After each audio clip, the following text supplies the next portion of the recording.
I could stand in the corporate world and I could manage the show somehow. When I was writing this book, I tried my level best to keep the level of the students, those who are going to read this book, in my mind. And as Dr. Bedi said in the morning, that I was, always looking towards putting some stories, some interesting stories, so that when somebody is reading, he or she is not lost. This book, the complete name of the book is, Winning is Everything, a 10-step guide for sure short success. 10 steps means this book is divided into 10 chapters, and first 4 chapters are for Akash formula. Akash formula is KASH. K stands for knowledge, A stands for attitude, S stands for skill, and H stands for habit. When we generally talk about knowledge, I know many years back when we were kids and we used to study Sanskrit. Of course, one thing I remembered even today, and that was Yesham na vidyaha na tapo na danam na jnanam na shilam na guno na dharma te mrityu loke bhuvi bharabhuta manushya rupen mrigasharanti.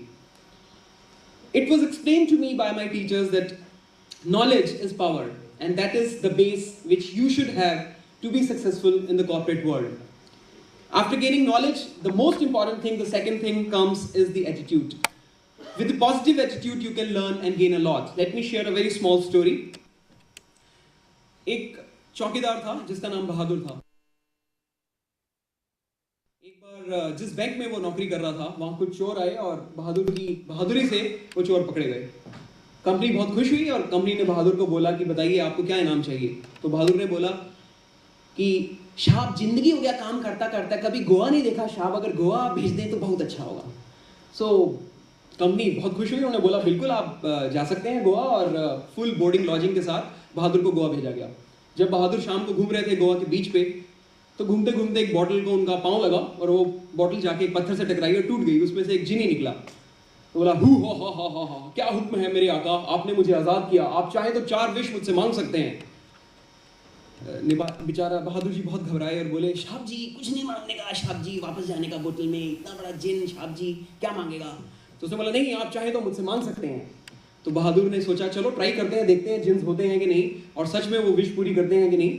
तो बहादुर ने बोला साहब जी ये इतना सुंदर बीच है, साहब जी एक बंगला अगर बीच के किनारे होता. तो जिनी ने डिश किया और एक बहुत खूबसूरत सा बंगला बीच के किनारे बन गया. तो जिनी बहुत खुश, बहादुर बहुत खुश हुआ और बोला कि इतना शानदार बंगला अगर जिनी बना सकता है तो बाकी विश भी पूरी कर सकता है. तो बोला साहब जी मेरा दूसरा विश है, साहब बंगला इतनी दूर है, अगर एक गाड़ी होता साहब आने जाने के लिए. तो जिनी ने डिश किया और एक BMW 7 सीरीज बंगले के बाहर खड़ी थी. अब बहादुर को बहुत करेज मिली कि वाह ये तो विशेष पूरी हो रही हैं. जिन ने बोला जल्दी से 2 और विश मांगो ताकि मैं जा सकूं. तो बहादुर ने घबराते हुए बोला साहब जी इतना सुंदर बंगला, इतना सुंदर गाड़ी, अगर सुंदर मेम साहब नहीं है साहब जी तो जिनी ने डिश किया और कैटरीना कैफ शायद बैठी हुई थी गाड़ी के अंदर. अब जल्दी से चौथी विश मांगनी थी और जिनी को जाना था. जिनी ने बोला जल्दी चौथी विश मांगो ताकि मैं जा सकूं. बेचारा घबराया, परेशान सा बहादुर कुछ समझ नहीं पाया क्या बोलूं क्या ना बोलूं, और बोला साहब जी मेरे को इस घर का चौकीदार बनाने का साहब जी. This is attitude. If your attitude is positive, you can gain a lot and you can get almost everything in life. But if the attitude is not positive, probably you can lose what exactly you are going to gain in life. Third very important thing is the skill.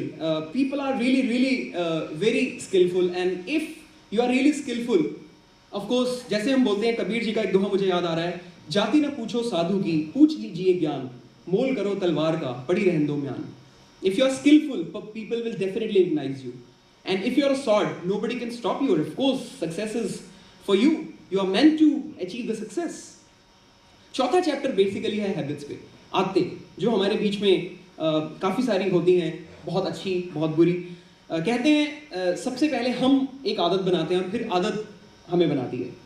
बहुत सारी आदतों के बारे में मैंने चौथे chapter में लिखा है, लेकिन जब मैं लिख रहा था तो ऑफ कोर्स एक बहुत सुंदर कविता है डॉक्टर हरिवंश राय बच्चन की, जिसके बोल हैं लहरों से डरकर नौका कभी पार नहीं होती, कोशिश करने वालों की कभी हार नहीं होती. असफलता एक चुनौती है स्वीकार करो, क्या कमी रह गई देखो और सुधार करो. जब तक न सफल हो नींद चैन को त्यागो तुम, संघर्ष का मैदान छोड़ मत भागो तुम. मेहनत आपकी हर बार बेकार नहीं होती, कोशिश करने वालों की कभी हार नहीं होती.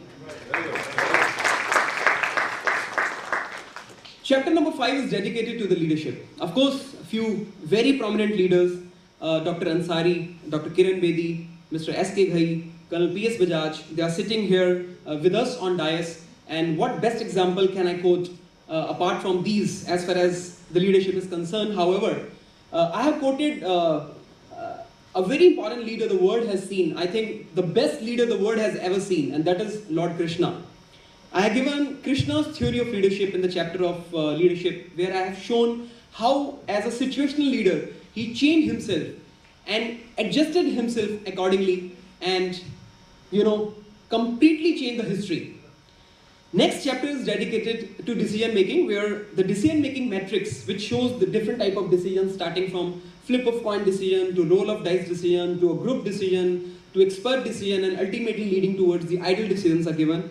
Thank you very much. This is what I learned from Professor